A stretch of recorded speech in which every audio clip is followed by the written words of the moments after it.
Why don't you like the dreaded B word? I think there's a misconception that how we play is we swing the bat as hard as we can. We go and play golf and have a few beers. I find it slightly disrespectful. Is there ever a frustration, misunderstanding that you're not fussed about winning? I know you want to win. Like, I want to win. I want to shoot 64 on the golf course. I mean, what chance have I got? Get your pads on. What? Let's just not call you a night watchman, let's call you something else. Go on then, Hawk, put your pads on. I remember I strapped the first strap on. And from the City end, Birmingham end, Jasper Bumrah. I'll never think of. We bat first. I'm 0 off 8 in an IPL game. Sarav Ganguly came up to me after the game and said, Baz, you won't understand this. Like, your life will never be the same again. You mentioned the Ashes. I think man for man, there's not much in it. For us, the biggest thing is how we handle the external pressure. Our best chance is if we do just live in the moment each time, play what's in front of us. We do that, we'll give ourselves every opportunity. Wish you all the best. Good luck. Don't cock it up.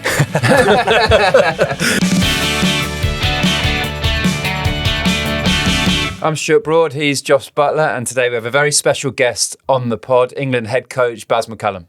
Baz, thanks so much for your time. Welcome to For the Love of Cricket, and we're really honoured to have you in the studio.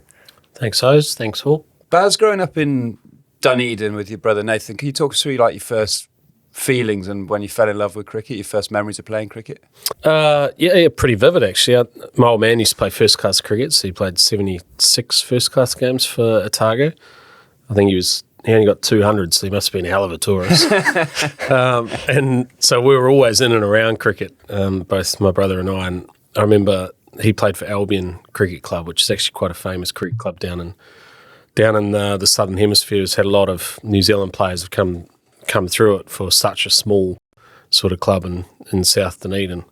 And I remember going in, so we'd always be in and around playing on the sidelines, watching the games. But one of my favourite memories was after the game, we'd get to come and go into the dressing room with the team, with the old man's team. And that sitting around in the dressing room was what was the most captivating element of cricket for me, that sort of after a long day's play at grassroots level of cricket, but everyone was just sitting around having a beer at the end, talking about the game or just having a general laugh, and then you obviously roll into the club rooms after. But that for me was what grabbed me into the game, and that was probably what kept me in the game for so long too, because I loved being around a dressing room and the camaraderie which you build, and I love playing the game too, but for me it was more about the people you meet and the relationships that you furnish, and that was where it started. What's the journey from there though to get to playing for New Zealand? Obviously growing up in New Zealand as well, rugby, I'm sure even saw you playing rugby not too many years ago, right? But yeah. So would you be all sports, playing everything, the same thing with rugby, like in the dressing rooms, that kind of love of I suppose hanging out in the camaraderie of the team, but growing up in New Zealand, there must be a big element of the rugby side alongside the cricket. Yeah, definitely. I think in New Zealand you're encouraged to play all sports for as long as what you possibly can, right? And rugby, it is.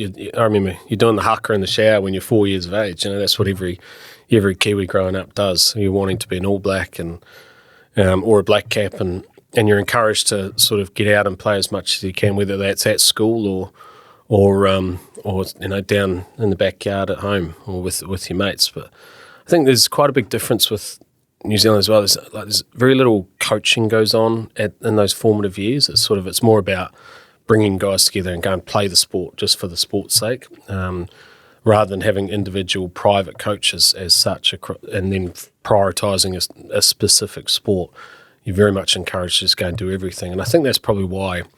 There's quite a lot of good athletes come out of New Zealand in particular, because you have that diverse range of sporting experiences, and I think that for me that certainly helped as well. I loved playing rugby. I loved playing cricket, obviously. I should have played a lot more golf when I was younger. Making up for it now. I'm making up for it now, yeah. But even like football too, you literally played everything that you possibly could, and I think that was such a good grounding for us. Do you think playing all those different sports, I mean, when I look at you, a big characteristic of you just don't seem to fear any sort of failure in your sport. Do you think playing all those different sports helped you build that mindset? Yeah, I think it left me for a while too, though, Brody. I think I started off pretty fearless with my with cricket, and then over time you start, you have a little bit of success and you think, geez, this is a good lifestyle, I'd like a bit more of this. How do I hold on to it? How do I sort of make sure that it never leaves me? And I think that can sometimes lead to doubt, and it can lead to less natural sort of instincts of how you go about the play. And I was lucky enough that I played long enough where the full cycle was able to regenerate, and I was able to get that kind of freedom in my game back. Do you think you had a cycle then? Do you, like, what period did you, because every time I played against you, there was a real sense of this, like, I'm just having a crack here, I'm going for it. What years were you having those sort of doubts? I think when I was about like maybe 24 to 28, where you're almost trying to do the right thing. You're trying to eke out runs, or you're trying to sort of work on your weaknesses rather than furnishing your strengths. And I think for me, it always felt like a bit of a battle. And I remember Joss and I were talking about it the other day, these times that you get. It was almost like when you got a performance, it was more relief than it was satisfaction. And I got to that stage in my career, I was just like, surely there's got to be more than that.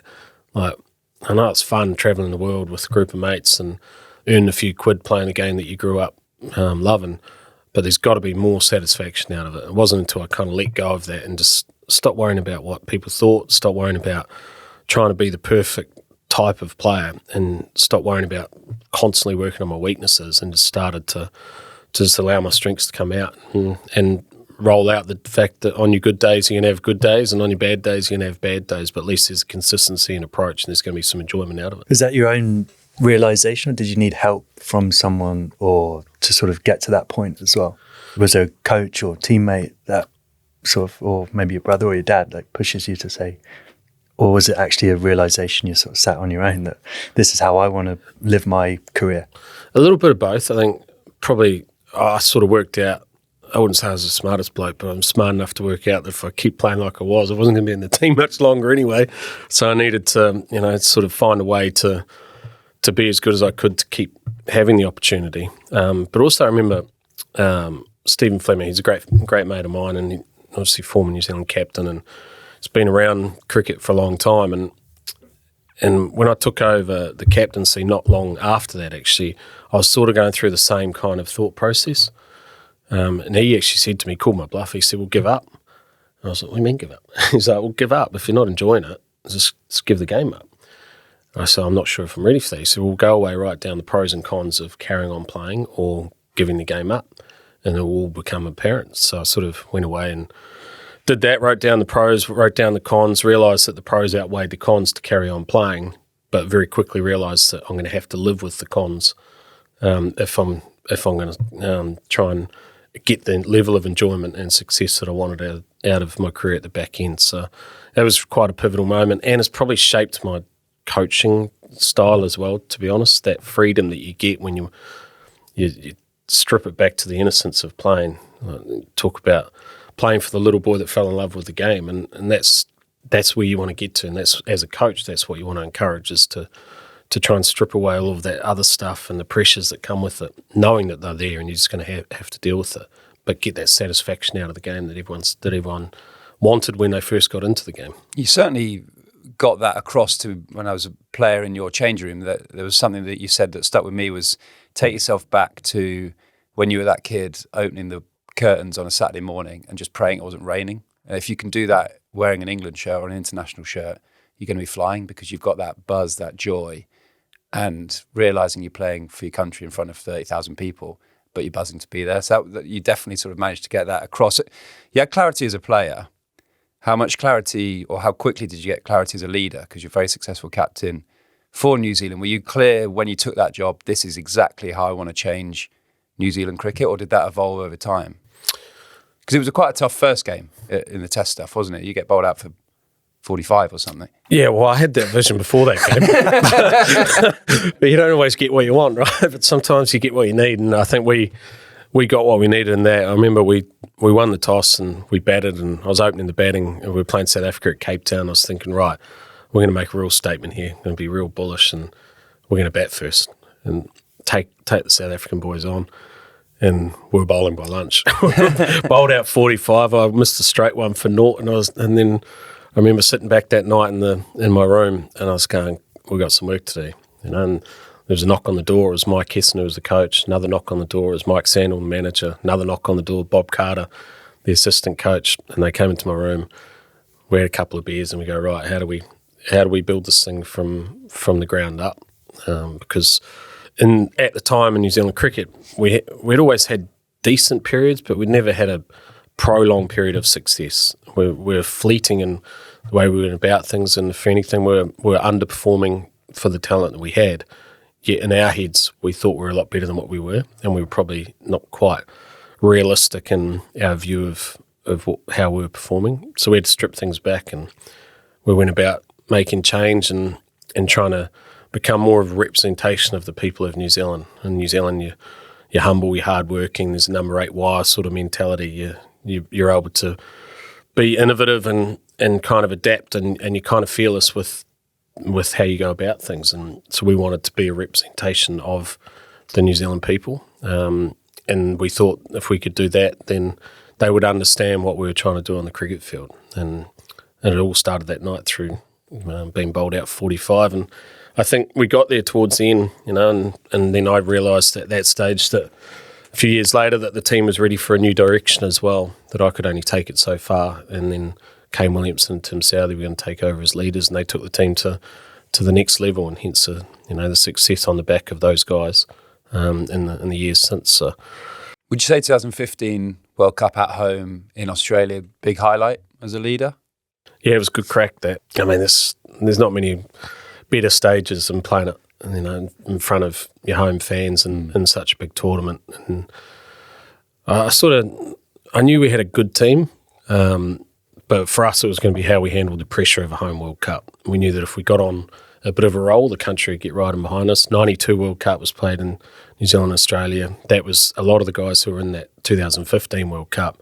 It was quite we were only 10, 11 years of age when the 92 World Cup happened, but we saw what it did to the country. It gave cricket a real shot in the arm in the country and sort of got a lot of fans into it. We knew that we had the opportunity to do the same, and it was good fun.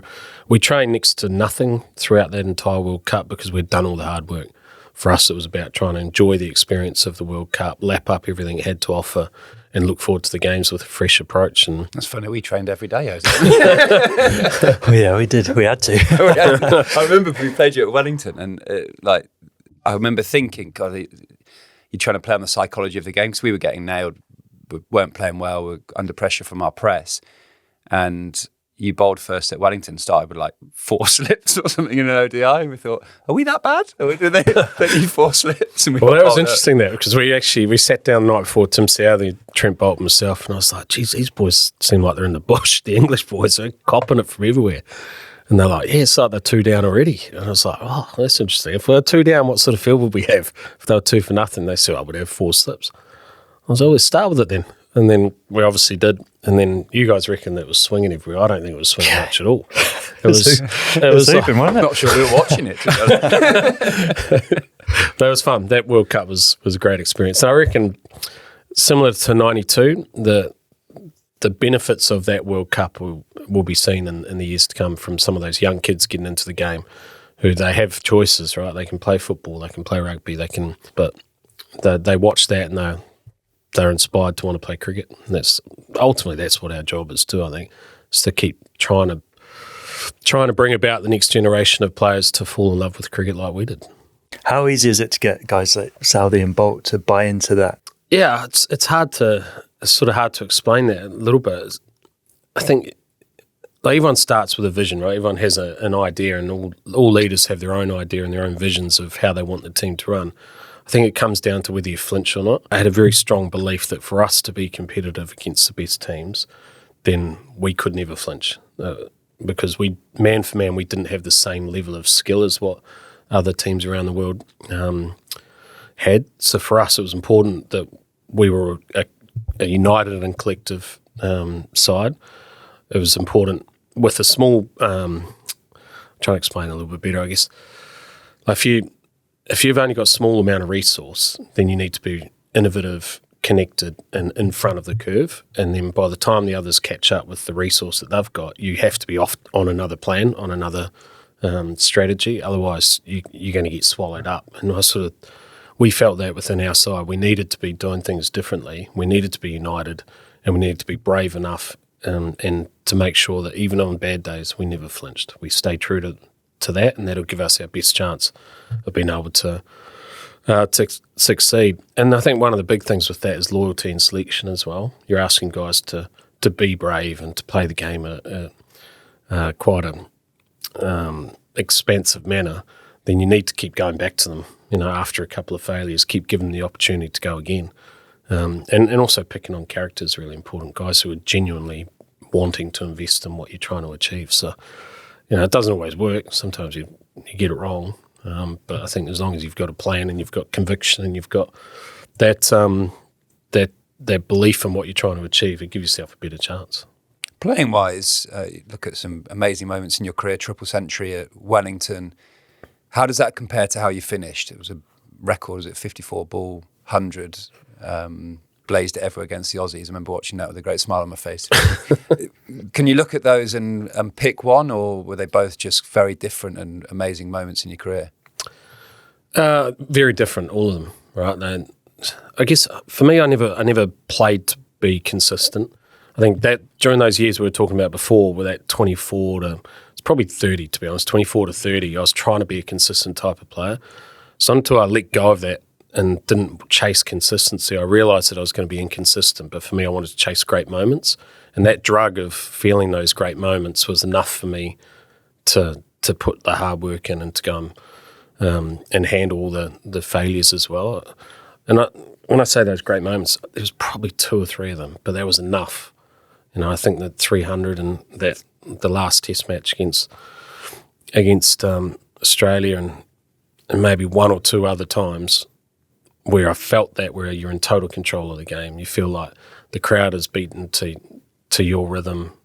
You know what the bowler's going to do before he's let the ball go. You can see you're reading his body language, and you know what the captain's trying to do before anything sort of unfolds, and the game slows down and you're in total control of the game. And like 3 or 4 times over 14 years or whatever it was, that's not a lot. You've got to be patient. Did you preset your mindset like, I'm just going to go, my last ever knock in Test cricket, I'm having it. I'm going to charge, I'm going to go for them. Was it a predetermined thing, or you just went with the flow? A little bit of both. I was watching in the dressing room, so I was batting at 5, watching in the dressing room. We'd lost the toss, it was green at Hagley and playing against Australia. And Kane Williamson's batting 3, and I thought at the time, before I met Joe, I was thinking Kane's got the best defensive technique in world cricket. And he's on 7 off 70 balls, and he's getting hit on the inside thigh, he's getting hit on the box, and he's playing and missing. And I'm thinking, if he's doing that, trying to defend, I've got no chance. So I was thinking, well, I've got one opportunity to try and go out with a bang and lay a few, land a few blows on the Aussies here and see if we can do something in this period. So I thought I'll go out there and try and play a few shots. Funnily enough, I tried to defend the first ball and it went past my nose on the outside edge. I'm not having any more of this. So I literally, the next ball was a similar ball, and I tried to slog it over cow corner, got a big top edge over the slips, and if you look at that innings, it's full of luck. But it's kind of like, is it like? Is funny, it luck or? It's funny how that happens, right? Yeah, when you earned that in a way. Yeah, so I know it was cool. We didn't end up winning the Test, which was obviously disappointing, but it was cool when you get to experience that on your final. Your final sort of walk to the crease is pretty cool. You managed to bush us up a little bit in the England change. I remember a Test team meeting before the series, and we're talking about, you go through plans for everyone. Kane, try and nick him off, have a gully because he can just fend outside, but very strong in his power. But what about Baz? Worth having a fine third man. He's got a chance of getting caught there early. What? What about in the top of off? Well, Woody's first Test wicket was me at Lord's caught third man. In that same series, I bowled length to Ross Taylor at Headingley, left it, canned into his shin, out. You came in, next ball, bowled exactly the same ball. You charged me over for 6, over extra cover for 6. I was thinking, what is going on here? Talk about great moments. First IPL match, 100. That must have been an absolute whirlwind, and such a obviously prestigious tournament, what it's grown into, but at that time, to play in the first game and score a massive 100, like, what was that like? And then what did that do to your life around cricket, especially in India? Yeah, it's a good question, because it literally changed my life, you know, and I don't say that lightly. Coming from where I come from and obviously playing for New Zealand, there was, like, cricket is very much secondary to rugby, and I was like not established at all really at international cricket when I got picked up for that first IPL. And I remember I was looking around the dressing room at Ricky Ponting and Sourav Ganguly and all these like amazing players, and I sort of had a bit of that imposter syndrome. I was like, geez, how am I going to open the batting when I've got all these gun players here? And obviously you're earning good money and there's a big crowd and there's all this anticipation of what the IPL is going to be. And I was in no form whatsoever. Like, I remember leading into the game, I was just, I didn't know where I was going to get a run from. And I was like, I was actually quite nervous.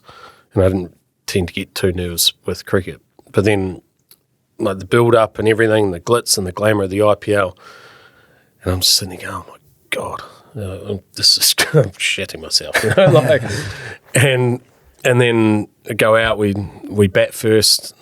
I'm 0 off 8 in an IPL game, 0 off 8 in a T20 game. Feel the pressure? Oh, if I thought I was under pressure at the start. When you're 0 off 8, like, you, as we know, well, you wouldn't have never been 0 off 8, but like, I didn't know which end of the bat to hold, and then I was like, "What am I doing? Just stop trying so hard." And then if it's not meant to be, it's not meant to be. But just watch the ball and try and swing some blows.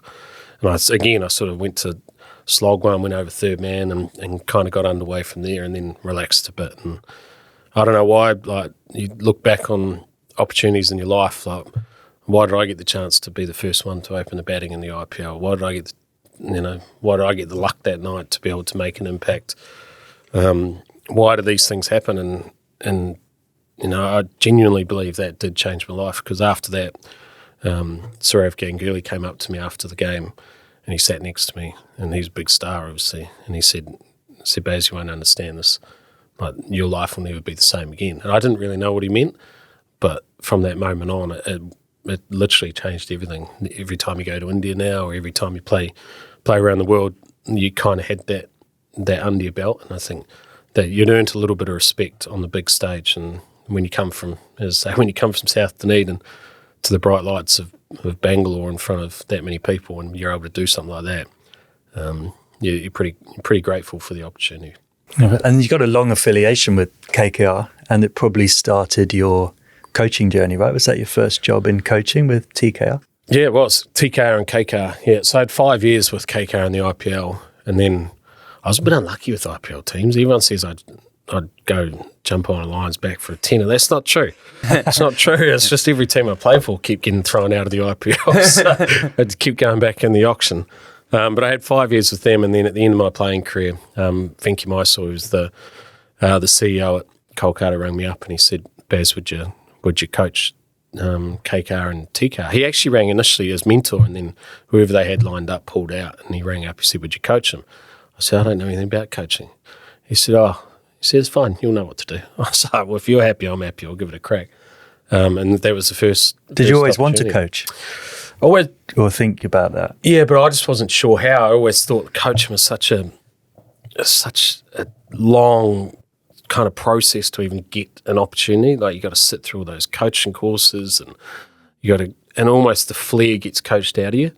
And so I was like, I love the idea of coaching and helping and trying to sort of stay in love with, stay in and around teams and help build teams and build players.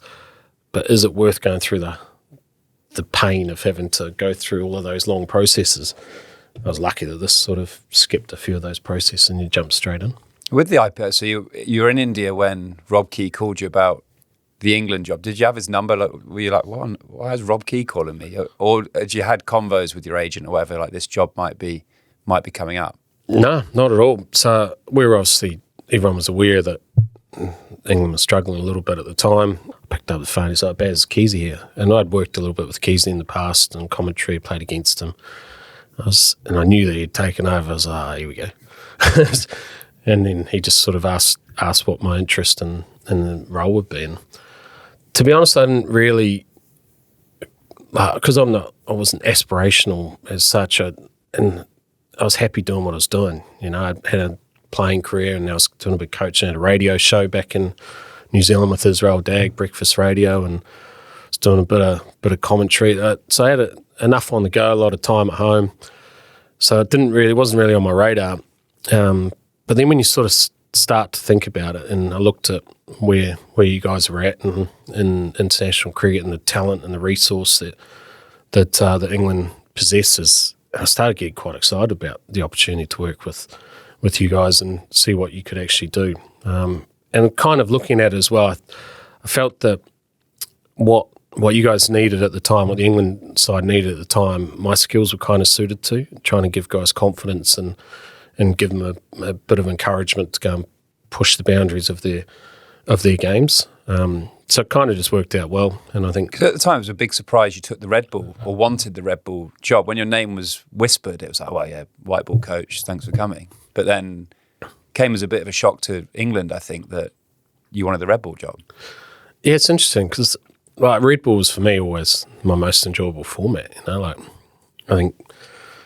Yes, that's the purest form, right? No, that's the form where you're tested at its most. And I sort of looked at where the white ball side was at with Morgs and Joss and those boys leading that. And I was sort of thinking you're in that step where you're trying to take the team from good to great. And they're not really my skills as such. Like if you're deep in a journey, you can do it, but to try and bring it to come in at that stage and take a team on that, to try and fill the gap from good to great, it's not necessarily my skills. My skills are more about giving a team a bit of soul and trying to give them some purpose and give them some freedom and push them towards so a bit of bravery and courage out on the field. And so I felt the test team was more aligned to that. Obviously, it's better taking over a team that's struggling too. I think we were 1 in 17 at the time. Yeah, but also Stokesy too. I didn't know Stokesy that well, but I kind of had a lot of respect for his type of character and knew that if there was someone like that taking over a team which is sort of struggling and wanting to pivot into a new style. Do you know he was going to get that role, or were you involved in appointing him? No, he was appointed already. Was he? Yeah. Yeah, so then I was sort of like, well, that intrigues me as well. Similar interests.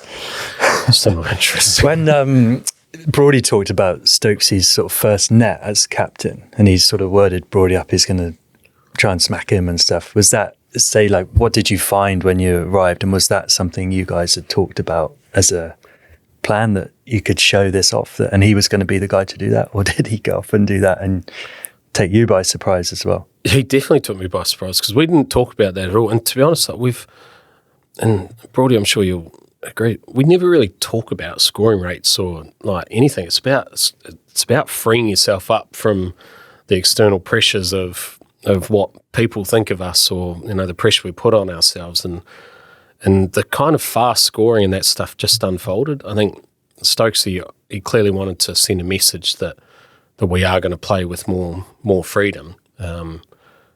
Poor old Brody was the one that had to cop it and sit there and say nothing. You really just want to bounce him, didn't you? I was desperate to bounce him, but that would have disappeared as well, to be fair. But yeah, it was quite amazing that within a very short space of time, how quickly that freedom and that sense of enjoyment in the game was able to establish itself in that test side. Has that always been because I remember your first team talk, we all met in the change room at Lord's, and you've played in change rooms where the coach has a whiteboard and everything's like laid out. It's quite a PowerPoint presentation or whatever, how the team want to play. And everyone's just putting their boots on. You sort of said, lads, just 2 minutes. You laid out how you viewed it. I remember clearly you said about, look out at Lord's, this place is going to be full. They've got a choice of going wherever they want to go, theatre, football. They're going to come and watch you. Go and entertain them. Go and give them a talking point in the day. Make them smile. Let them go to the pub and talk about what a brilliant day they've had. You can do that by getting 18 off 4 balls, or you can do that by getting 80. It doesn't matter. And then I could tell that you hadn't had a long meeting with Stokesy because you sort of just went, Stokesy, anything? And he sort of went, yeah, just want to play with freedom. You know, it was so natural and authentic that then it was like, right, get your boots on, boys, let's go. And I think that gave a lot of energy because definitely team meetings can drag a bit of energy out of you as a player, can't they? It's like you sit in a meeting room in a hot Hilton somewhere for 40 minutes and walk out not really sure what you've gained from it. But you've always been just little messages at times and move on. Yeah, I hope I sort of do some of my coaching work away from the cricket grounds, if you know what I mean. Like, I know everyone knows we love playing golf and getting out and doing things, but that's also a great opportunity, like whether it's playing golf, having a beer in the bar, going for dinner, whatever it is, jumping in a car with someone on the way to wherever we're going, our next destination. To me, they're opportunities. Like they're opportunities where you're away from the heat of the battle of a game in a dressing room. They're the opportunities where you build the relationships and you reinforce messaging and you're able to give confidence without. Sometimes when you're talking at a cricket ground, guys get the stare on, right? Like, because they want to listen and they want to be engaged, but they're focused on, because it's like, it's now, it's real. We're going to have to go out on that field shortly. So it can be quite hard sometimes to, if you don't have a relationship with people and you don't know how to talk to them in those moments, or what language to use or where to get them, it can be quite hard to actually get through. So I like to use those other sort of opportunities as ways to build the relationships and hopefully then when the heat of the battle's on and you need to get through to a player, you've got that opportunity from what you've done previous. I found a really powerful moment. It was Trent Bridge, your second test in charge. We needed what's like 260, maybe 230 on the final day, and we were in a little bit of trouble. And at tea, Ben Stokes went, if we lose another wicket, are we going for the draw? Are we shutting up shop? To you. And you sort of called everyone into the change room, didn't you? Like, come boys, just come around very quickly, look, just so we're clear. And this was almost the first time I'd heard you mention about a style of like mindset of what we're going to do. So I don't believe in draws. I'm not interested in the draw. People haven't come and filled Trent Bridge this afternoon to watch us block the ball and try and get a draw. We're going for the win at all costs, even up to you, Jimmy. If you come at 11, trying to hit every ball for 4, we're going for this and we're going to go and win it. And I can't remember the exact words, but it was along those lines. And everyone like sort of grew in the change room. It wasn't, you're right. At no stage in your coaching sort of career with England when I was there, did you go, I want to score at 5 and over. I want you to, we're always going to play that way. But it was that we're going for the win. That's our only mindset and go and do it your way, boys. And then authentically, Johnny ducks the first ball after tea. Stokesy goes down to him and goes, what are you doing? What are you ducking that for? He's like, I just want to have a look. All right, we've had a look. I hit it for 6. And then bang, bang, bang, bang, bang. And, that was just like an incredible mindset for the team to grow. And that felt quite a big moment, do you think, with the mentality of the group? Yeah, I think it was, well, first of all, Stokesy actually came to me and he said, Baz, I think now's the time. Because him and I had started to build that relationship quickly in the week or so. We spent a lot of time together and we're sort of bouncing approaches off each other, and we're both very aligned around what we felt were the areas that we could improve and where our areas of strength were and what the task at hand and the direction we wanted the team to go. So it was him that came to me and he said, Baz, I think now's the time for that message. I was like, all right, sound. So then, and I remember when we did come in, I looked at the scoreboard and I was like, we need 160 here in the final session. We've got 5 wickets in hand. Like, this is going to be a thriller, or it could be a fizzer. And it's sort of like, even if we lose this game, if that's our approach, then it will open up so many opportunities and possibilities for us moving forward if we don't flinch. If we flinch and start trying to, because we're 1-0 up in the series, right? If we flinch and we all of a sudden adjust or go off this what we're trying to achieve in pursuit of safety, then we've got no chance. So, guys will see through that and guys will start looking after themselves and guys will start withdrawing and start worrying about their own scores and start worrying about what people say. And very quickly you can lose everything that lose the dressing room, you can lose the respect of people within it. And to me, you are going to lose games of cricket. But if you've got the style and you've got that conviction in what you try and do, then you give yourself the best chance. And so that was why we went down that route.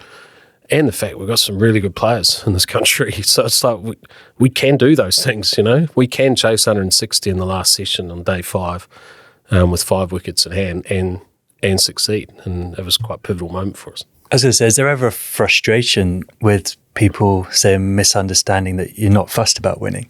Like, because a lot of the stuff you talk about is process-driven, not fearing failure, not being worried about winning or losing.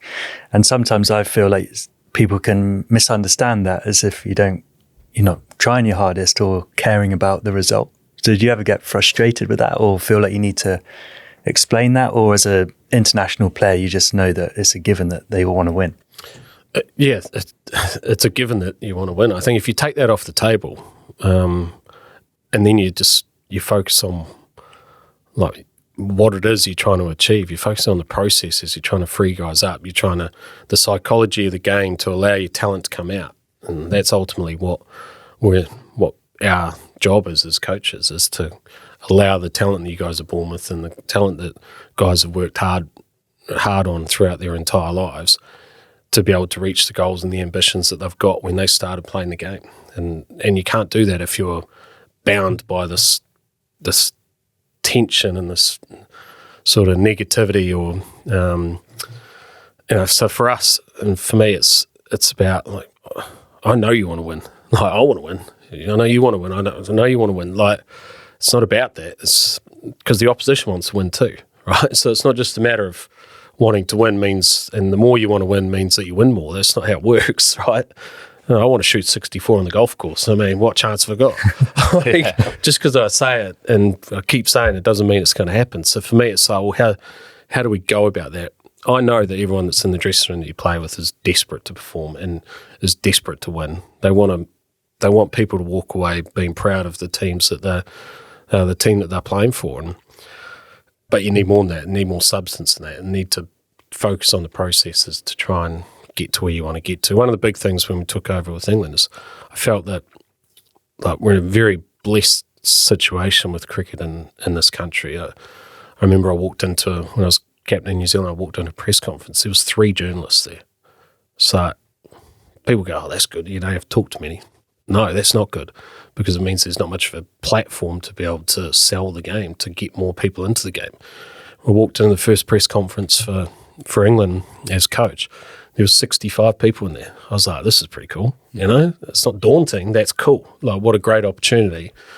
And then you turn on the TV and every ground's full. You've got the 100. You've got cricket is a big deal in this country. And what a great opportunity. What a great platform to be able to do what you want to do if you can handle the external pressure of having to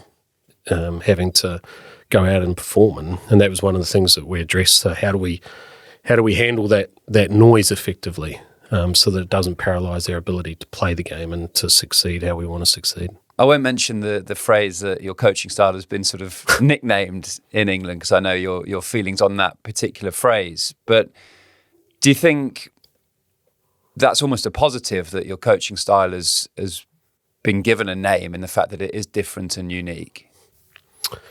And why don't you like the dreaded B word? Well, I think, for a start, it's like we never have that kind of mindset about ourselves. We're not rigid in how we go about things, right? I think there's a misconception that how we play is we swing the bat as hard as we can. We try and take wickets and we go and play golf and have a few beers. It's like, I find it slightly disrespectful to all of you guys and to all of the people that are involved in this setup who work so hard and have such clear determination of wanting to succeed, to have it so simply sort of categorized almost. Categorized. Like, for us, it's a matter of trying to create an environment which allows you to handle the pressures of international cricket, but understand the size of the task, but not be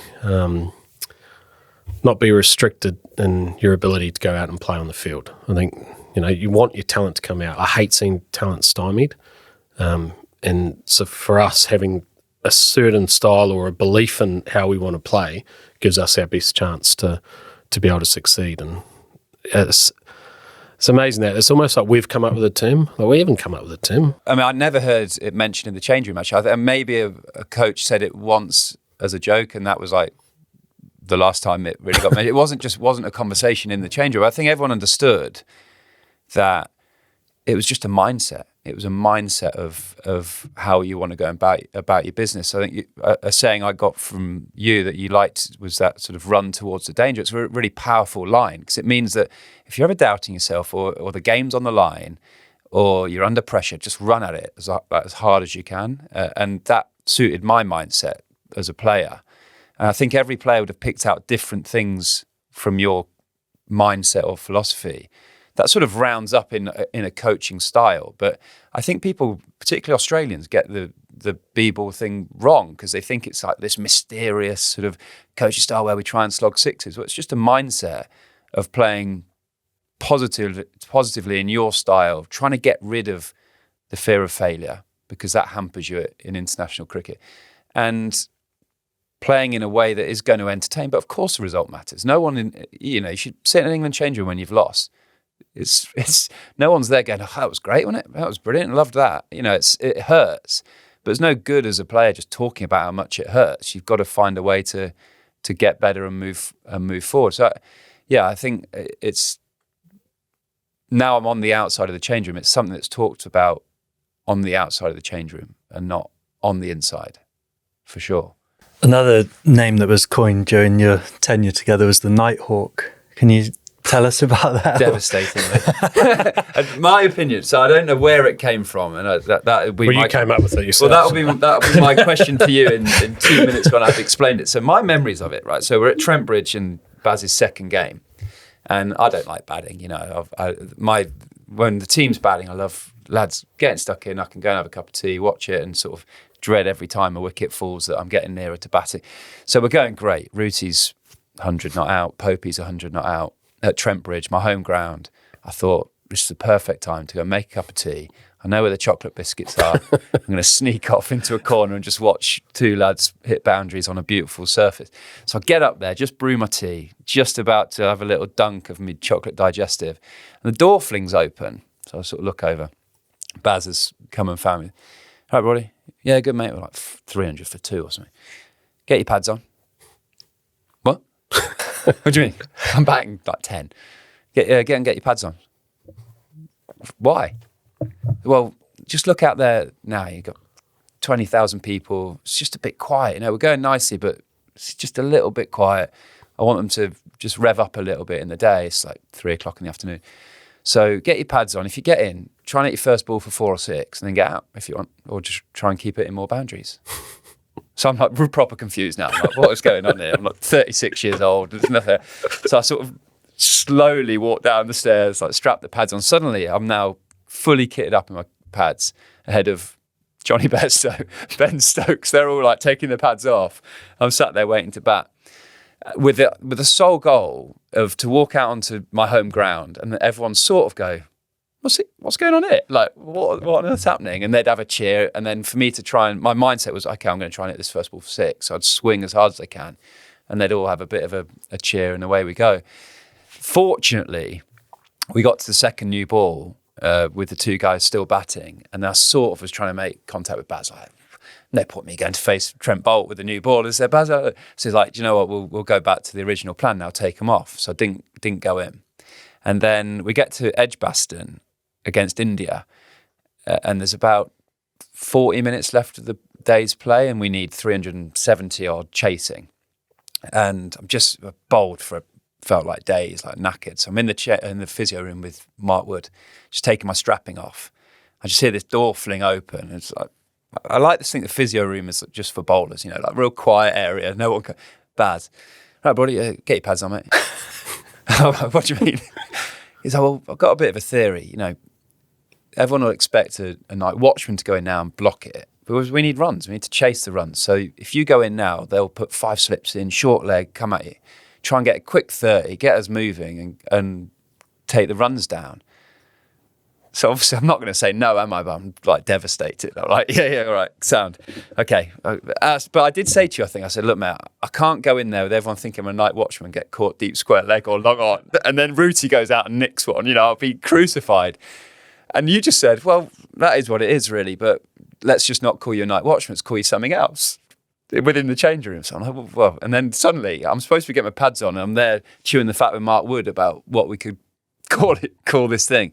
And Woody goes, oh, you said, well, what attacks its prey at night, didn't you? Because it's like, late in the day, go and score the runs, go and attack the bowlers.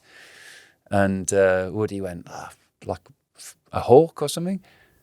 And you just went, well, NightHawk. Go on then. And then you're like, go on then, Hawk, put your pads on. I remember, I think like someone was bowling. I strapped the first strap on. It was like, and from the City end, Birmingham end, Jasprit Bumrah. And I've never thinking. So that's where the NightHawk came from in my mind. And then from that, every single morning, I'd walk in the change room and you'd go, you're right, Hawk? It would be like Morning Hawk, and you just knew me as Hawk ever since. Yeah, to the point you had a T-shirt made, didn't you? Someone had it made. Sorry. I didn't realise you didn't like it. I thought you loved the fact that was play acting. That was because I knew that your mindset. Maybe I didn't know you as well. As I thought. No, I mean I grew to love it because I'd walk off the field. It was bizarre. Like we'd bowl a team out, and you're walking off as a team for the 10-minute interval. And you're running off to get your pads on. The lads would be like, are we hawking? What's happening here? It's like, everyone's getting buzzing the fact that I'm going to go and face Rabada and Norkia with a brand new ball. I'll tell you when it worked really well, though, in New Zealand during the pink ball test. Because I think what ended up happening is you just embrace the fact you're out there to create carnage, right? Yeah. So you're trying to just adjust the entire rhythm and flow of the last 20 minutes before stumps, which is normally survival mode. It's like we're just going to get them completely frazzled. The Hawk's he's going to walk down the wicket to Trent Bolt with the brand new ball. He's going to try and pull anything that's remotely short. He's going to run around, sort of run between wickets in chaotic fashion. Yeah. And it was night as well, because it was the day-night game. It was pitch black out there. Yeah. Actually, Tim Southey, he was new ball, pink ball, swinging around. And he was bowling like in-swingers, and I was trying to drive him through the offside, but I'd miss it, and it would miss leg stump. Because I was backing away that much. And he said, I know Timmy quite well, but he looked at me when I got to the non-strikers and he just goes, I've got no idea where to bowl it. No idea. Because if I got the stumps, you hit it. You miss it if I bowl a good ball. And I'm scared if I bowl a short one, it's quite small that you're just going to lamp it for six. And that was quite nice in the fact that he's saying it in a matey way, although it was the heat of the battle, but he was just like, it frazzled him a bit. Like, just like, what do I do here? I don't know what to do. Get the desired effect. Yeah, blind squirrels. But yeah, you gave me a little bit of fun and made joy to the changing room for the Hawk. But actually, I went into operation once or twice, but I had my pads on. Into operation. I had my pads on loads, loads. But even that, I reckon, like that's just the fun of that. Because normally, like those last 30, 40 minutes, whatever, they can be agonising, right? Like you're literally trying to find the finish line for the day so that you can duel again the next day. But even just you sitting around with your pads on, it created a softening of the dressing room. It made it a lot more enjoyable to be. It's a bit like having music on in the change room, right? Like I remember that first test match at Lords against New Zealand, we bowled them out for nothing, and then we started getting bowled out for nothing. And there was music on in the dressing room, but then the music got turned off. And I was like, I remember saying at the end of the day, I was like, lads, next time that happens, because it's going to happen, there's going to be times where opposition teams are able to, put you under pressure and you lose a few wickets. I said, next time that happens, don't turn the music off, turn the music up. Because that's like that calmness within a dressing room, and that's how you deal with adversity, right? And you try and create that atmosphere and environment. And then I think guys are able to walk out there with less pressure on their shoulders. And you played a big part in that. Hawk. I used to sit next to Popey, right, at batting three, and we'd get off and he'd sit down, he'd be like, me or you? He'd be like, just joking. I'm like, well, fucking you, mate. Just bowled. I mean, you've had some great moments as England coach, like some brilliant test matches around, Rawalpindi, for example. So many records broken. Can you picture one moment as a highlight, or is that too big a ask? Your face after we decided we were going to enforce the follow-on in Wellington. It was quite good fun. I enjoyed that. we got thousands with the bat in the first innings, bowled them out cheaply. And then, It wasn't that cheap. That was the problem. It's still hard work. and then Stokes comes to me and says, what do you want to do? I said, well, let's enforce the follow-on. And Broadie's like, I'm not a big fan of the follow-on. They proved right, actually. We Worst ended up rule in losing the cricket. test by Worst one. rule in cricket. Well, You bowl a team out. You bowl at the best batters. Get 10 wickets. You've done a brilliant job there, bowlers. Now go and bowl at their best batters again when you're a bit tired. Well, we ended up losing the test, so you might have been right. But look, there's some really. I mean, I've been in the job coming up 3 years or whatever, and we've achieved some really cool things in that time. It's hard to put a sort of like pick one out of all of them. Like I think of in Pakistan when guys were sick, like and we were able to go out there and play the way we did and to win that series 3-0 to that game at Edgbaston against India, the series against New Zealand. Like, there's been some really cool times. Even South Africa, we lost the first test against South Africa at Lords, and then to come back from that and win 2-1. For me, it's sort of like the results are the results. Yes, I'm fiercely competitive, as we talked about. I love winning. But for me, it's more the growth of guys. It's the understanding of what this team's trying to achieve. And that's not just in Test cricket, it's in white ball too.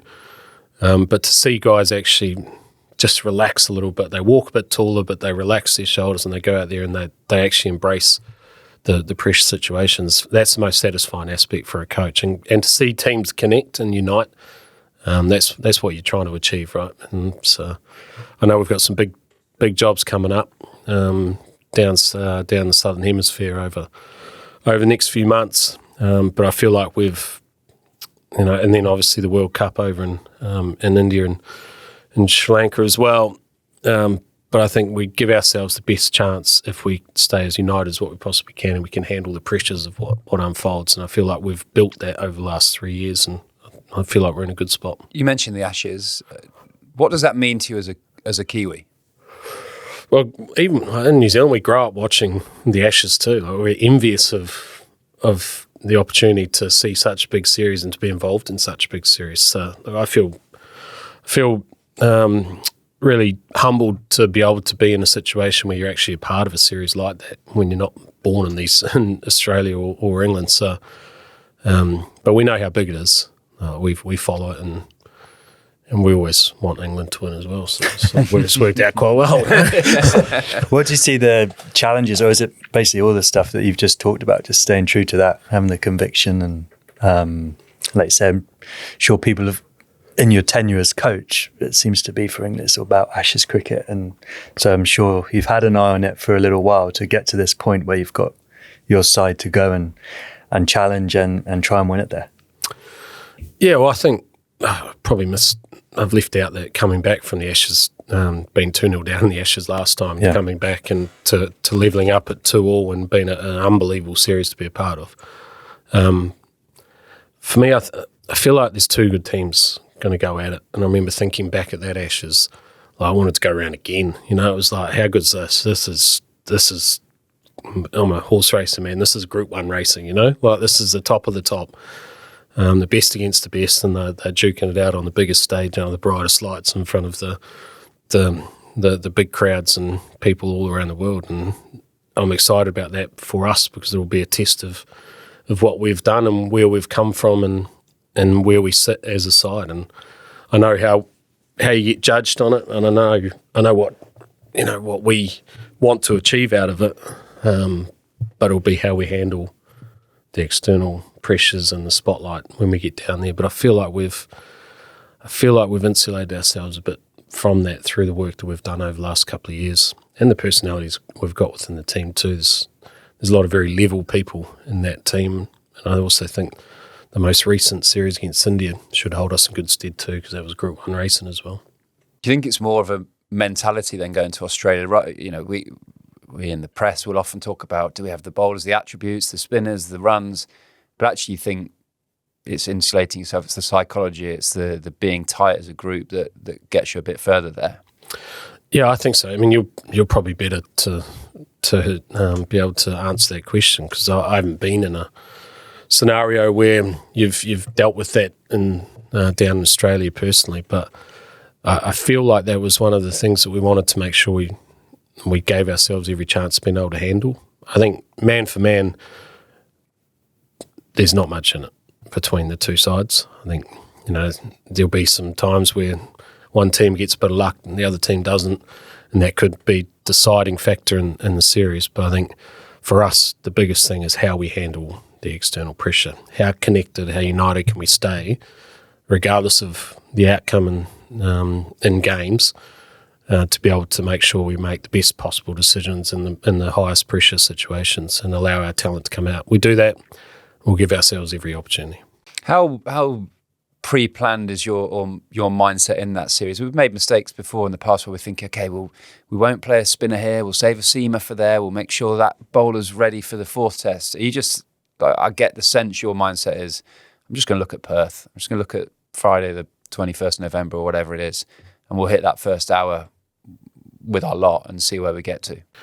Yeah, because I like that phrase, you sort of plan as if you live forever, but live as if you die tomorrow. And I think that's important when you're a coach. I think when you're trying to build teams, you've got to have an element of planning. And I think we've done that, along with Keezy and Rob Key and Luke Wright and Stokes and all those who help us around English cricket. I think we've been able to plan a little bit over the last couple of years by introducing. We knew that we needed a battery of fast bowlers to head down there with.